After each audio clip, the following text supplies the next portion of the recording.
Hai teman-teman, selamat siang dari Amerika Utara. Assalamualaikum warahmatullahi wabarakatuh. Apa kabar kalian? Semoga dimanapun teman-teman berada, senantiasa dalam lindungan Tuhan Yang Maha Kuasa. Amin. Jumpa lagi di siang hari ini. Khusus saya meluangkan waktu untuk menyapa kalian di sesi menjawab komentar. Kalaupun ada teman-teman yang bertanya ya, kita usahakan membaca komentar teman-teman setiap akhir pekan seperti ini ya. Jadi kalaupun ada yang barangkali terlewat, saya tidak sempat membalas komentarnya satu persatu. Dengan adanya sesi seperti ini, sesi menjawab pertanyaan atau membaca komen seperti ini, semoga bisa membangun interaksi di antara kita teman-teman. Jadi tidak hanya saya rilis video dan silahkan tonton whatever. Tidak begitu ya, saya ingin membangun interaksi antara saya dan kalian gitu teman-teman. Jadi saling kasih input saja ya. Selanjutnya di sini kita akan pick random saja membaca satu komen yang sudah saya pick ya teman-teman. Ini komennya singkat tapi cukup menarik juga untuk kita bahas karena ini nanti berkenaan dengan perjalanan hidup saya pribadi ya teman-teman, terutama sebelum bertemu dengan Pak White. Jadi seperti apa background saya, karena di komentar-komentar yang lainnya juga beberapa saya temui ada di antara teman-teman yang bertanya, "Mbak, asalnya dari mana? Profesinya apa sebelum bertemu Pak White?" Dan banyak lagi teman-teman, saya lupa apa saja ya. Nah, di siang hari ini spesial saya akan membahas tentang itu ya teman-teman. Langsung saja kita baca komentar dari si Mbaknya ini ya, dari Mbak Esri Hidayati T7F. Komentarnya singkat, kalau boleh tahu dulu Mbak Heti kuliah di mana ya?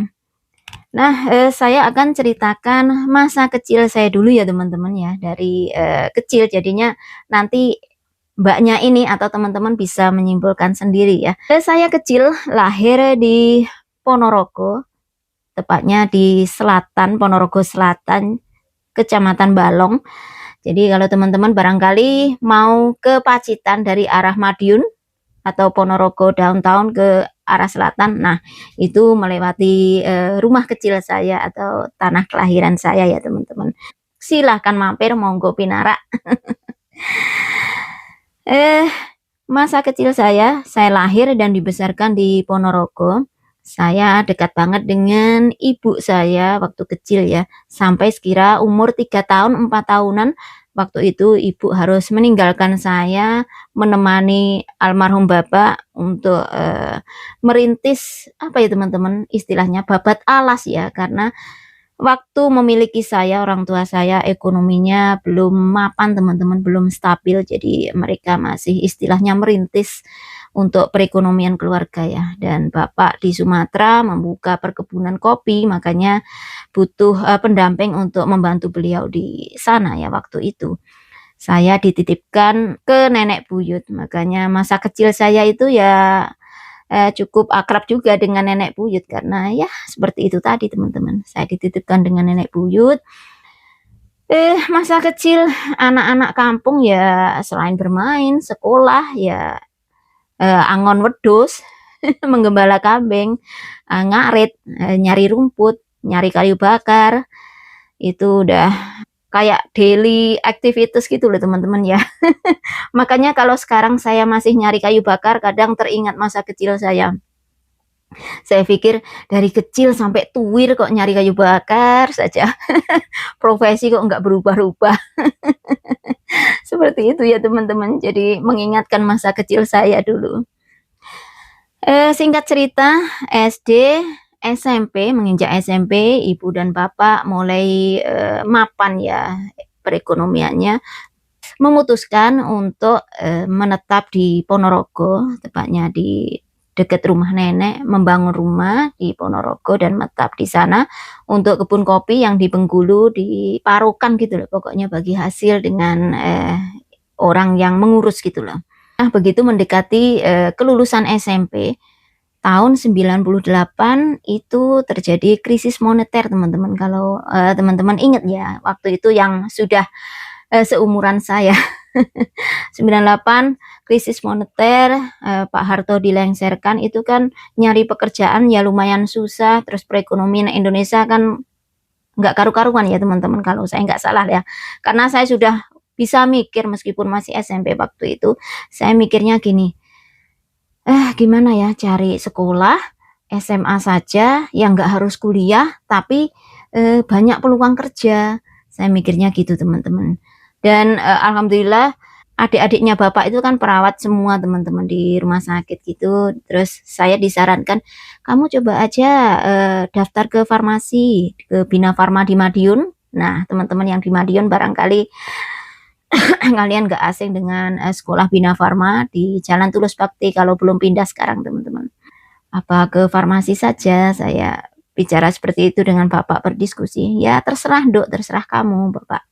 Ya meskipun otak saya nggak begitu encer, tapi alhamdulillah saya keterima juga di Bina Farma di farmasi ya teman-teman. Dengan tes dan sebagainya saya diterima. Alhamdulillah dari tahun 98 sampai mendekati kelulusan tahun 2001 saya lulus dari Bina Farma. Nah ini masih relate dengan pertanyaannya Mbak tadi. Sewaktu kelulusan, setelah lulus dari Bina Farma Madiun, bapak bilang gini, dok kamu jangan bekerja dulu, ayo kuliah, tak kuliah no, katanya gitu, kata bapak. Ya namanya bapak itu cuma seorang petani desa teman-teman. Tapi meskipun petani, kalau bapak ya alhamdulillah waktu itu ya sudah mapan teman-teman ya. Selain punya perkebunan kopi juga punya sawah beberapa petak gitu ya.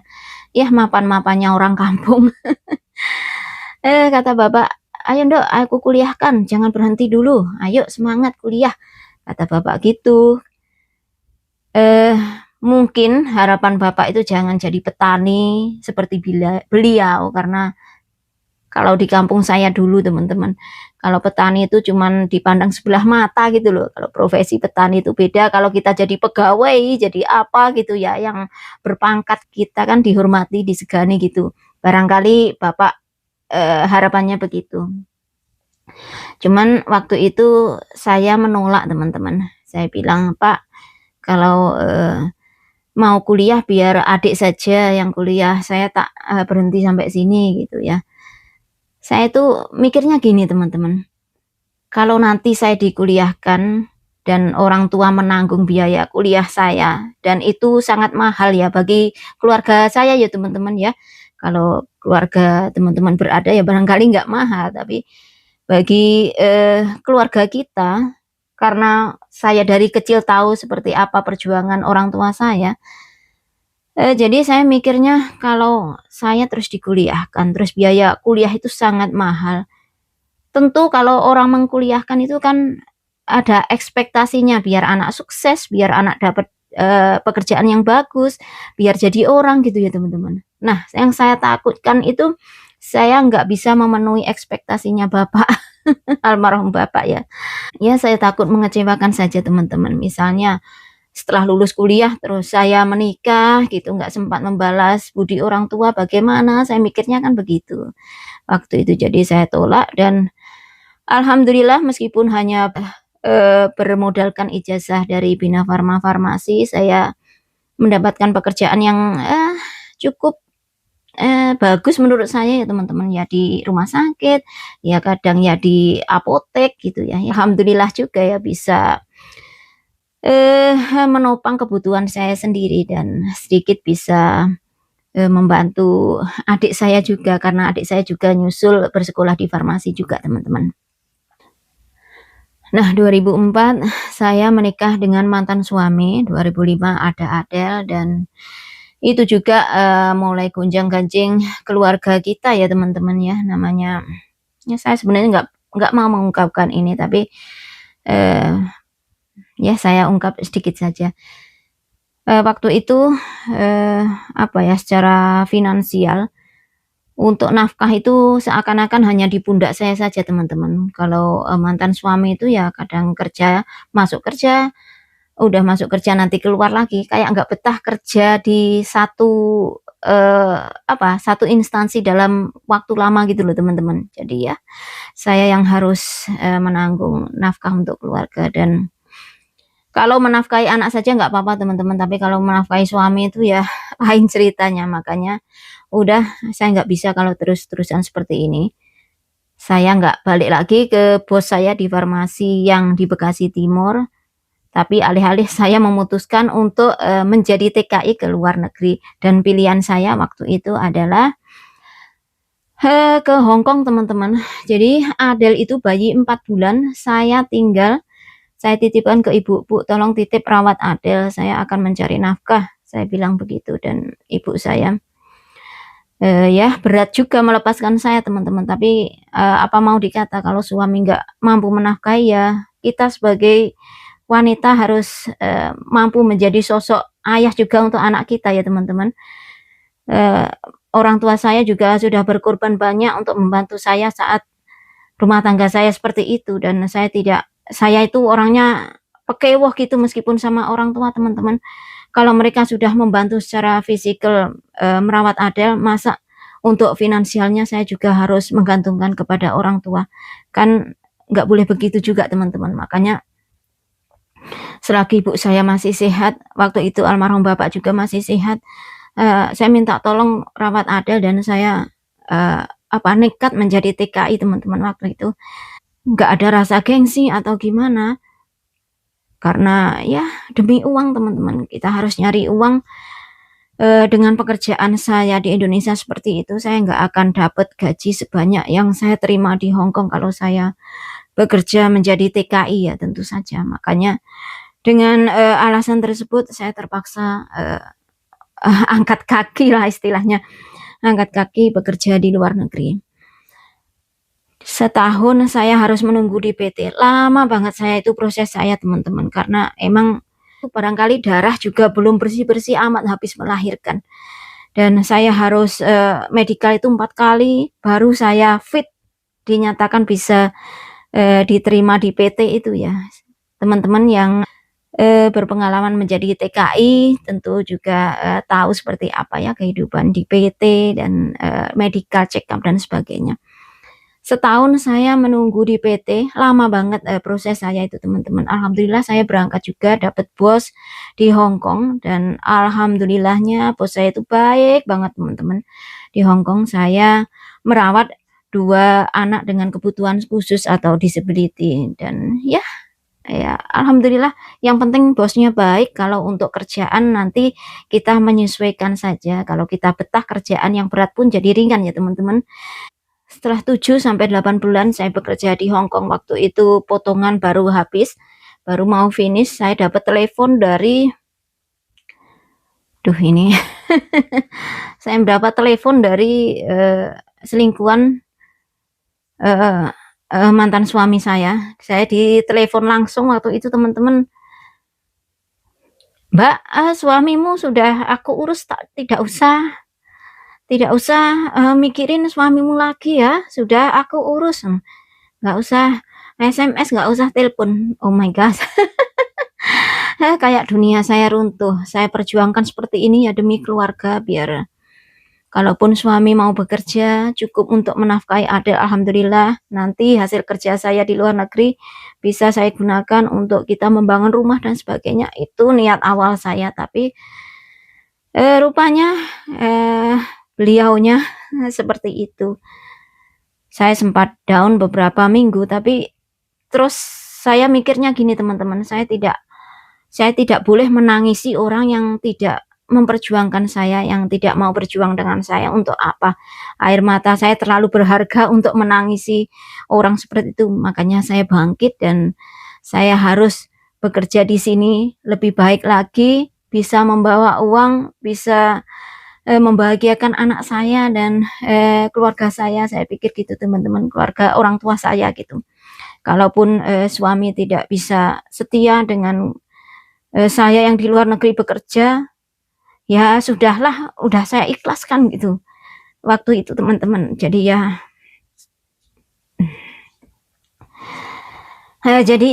udah saya loskan, saya udah nggak mikirin, udah biarlah, Akhirnya 2007 kita 2007 atau 2008 kita bercerai.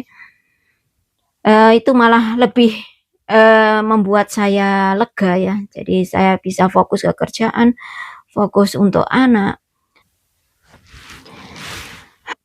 Ini barangkali bisa diambil pelajaran dari cerita saya ini teman-teman, untuk terutama wanita yang dikhianati pasangannya, jangan pernah menyerah. Usap air matamu, tidak perlu menangisi orang yang tidak pernah mau memperjuangkanmu dan tidak mencintaimu. Mereka tidak pantas untuk ditangisi ya teman-teman.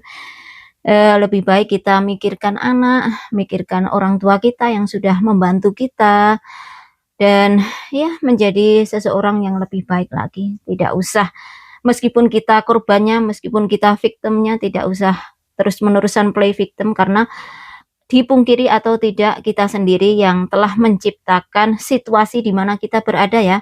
Yes, kita barangkali salah memilih orang teman-teman, salah memilih pasangan, dan ya itu termasuk kesalahan kita juga. Makanya dari situ saya terus bangkit, semangat untuk bekerja yang terbaik, dan hasilnya bisa dikirim ke keluarga untuk menafkahi anak ya teman-teman.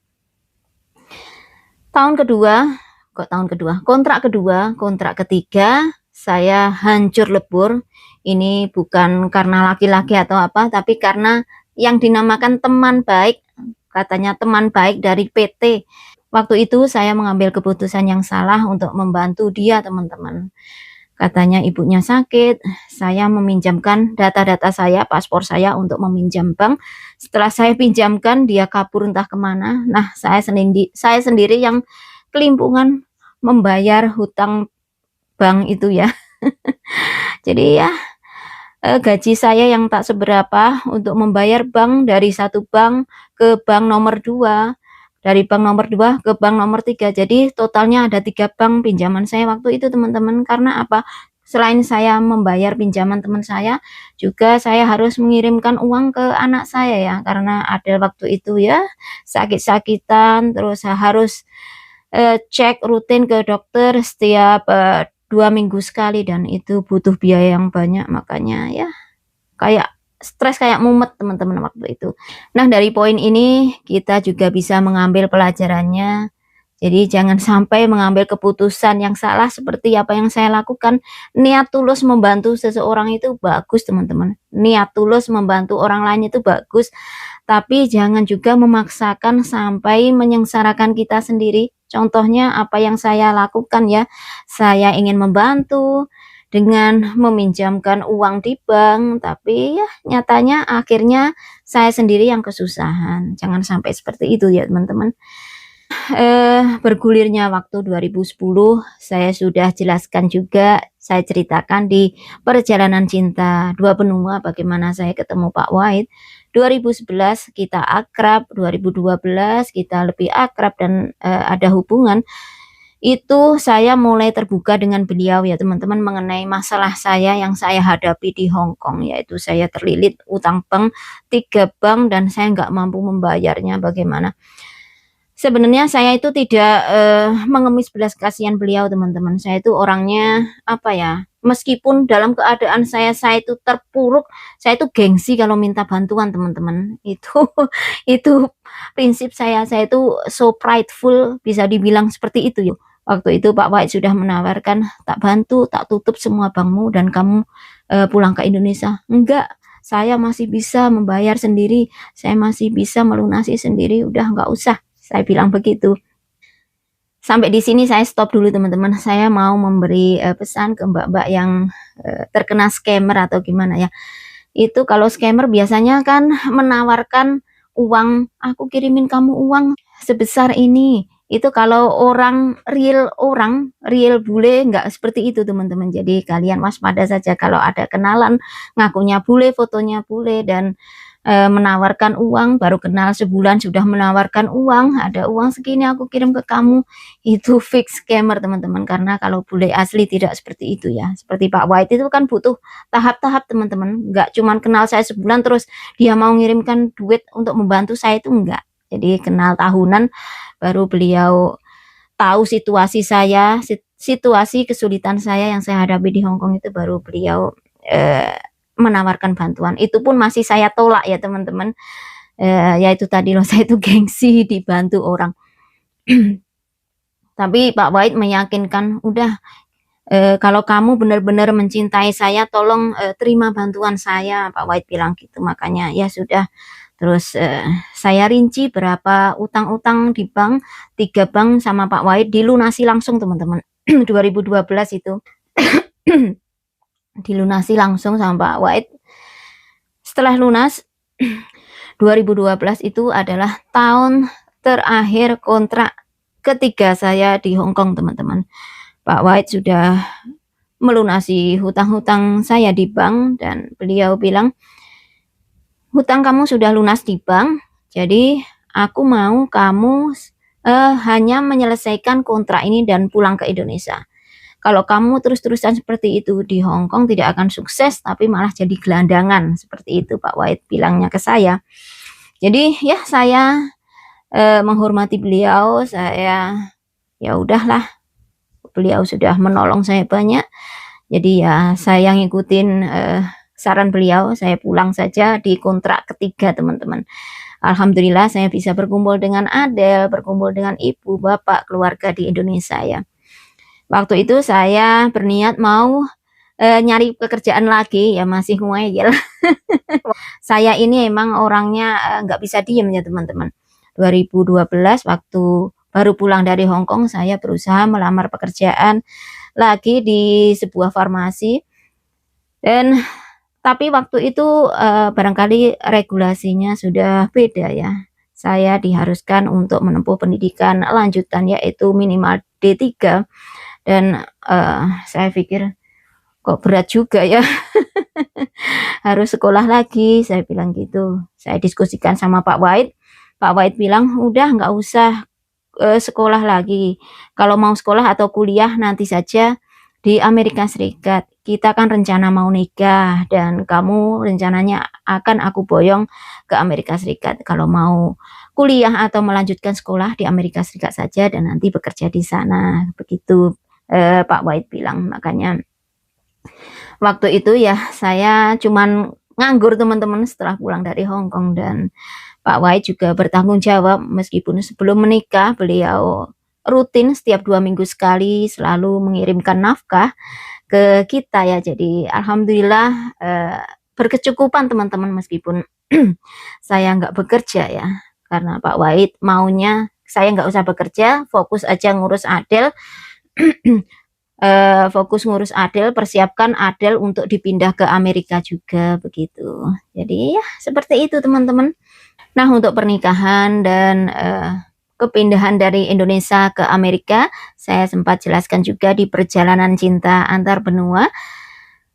Singkat cerita, relate dengan pertanyaannya Mbak Sri Hidayati ini, saya akan jelaskan setelah kita sampai di Amerika Serikat. Jadi kalau menjawab dari pertanyaan Mbak Sri Hidayati lagi, Mbak Sri Hidayati tadi apakah saya kuliah, saya itu tidak kuliah secara seperti teman-teman yang lain yang pendidikannya tinggi-tinggi ya teman-teman. Saya itu hanya lulusan SMA Bina Farma Madiun, itu apa ya, kalau dulu SAA Sekolah Asisten Apoteker, tapi di sini saya bersekolah lagi dan saya mendapatkan lisensi sebagai teknisi farmasi di Amerika Serikat.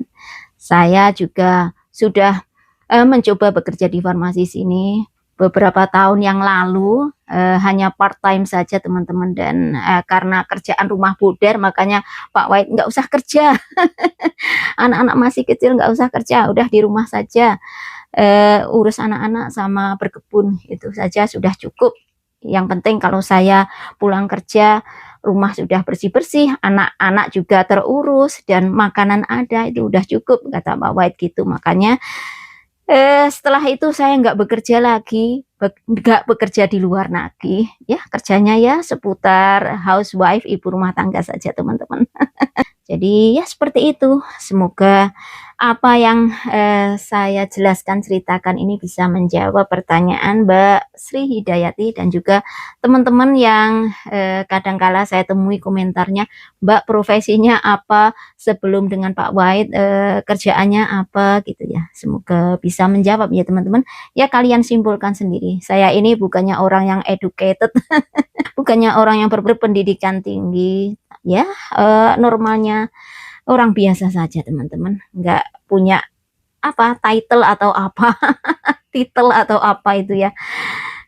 Banyak pelajaran tentunya yang bisa kita petik dari cerita perjalanan saya ini ya teman-teman, dari jatuh bangunnya, dari akhirnya bisa menemukan pasangan yang pas, pasangan yang benar-benar mencintai kita dengan tulus, dan itu butuh butuh waktu yang tepat untuk menemukan sesuatu yang dimana kita sekarang ya teman-teman. Jadi apapun itu tidak ada yang istilahnya instan. Di sini juga kita bisa belajar bahwa hidup itu kalau Tuhan merencanakan untuk menaikkan kita ke derajat atau level yang lebih tinggi, terlebih dulu kita harus bisa dan ikhlas menjalani ujian apapun yang diberikan ke kita ya teman-teman. Insya Allah kalau kita ikhlas, kita mampu menjalaninya, in the end akhirnya akan merasakan sesuatu yang kadang kita sendiri tidak sangka-sangka ya. Jadi itu saja yang bisa kita share untuk siang hari ini, dan semoga jawaban saya bisa menjawab pertanyaan dari Mbak Sri Hidayati ini, khususnya juga rasa penasaran teman-teman semua. Barangkali kalian ingin menanyakan ke saya langsung tapi sungkan, tapi tidak enak atau gimana gitu ya. Nah, sekarang saya sudah ceritakan ke teman-teman, semoga menghibur dan juga dapat dipetik apa yang sekiranya bisa dijadikan pelajaran ya teman-teman dari kisah perjalanan hidup saya. Sekian dulu, salam damai, salam sukses selalu. Wassalamualaikum warahmatullahi wabarakatuh. Love you all, bye-bye.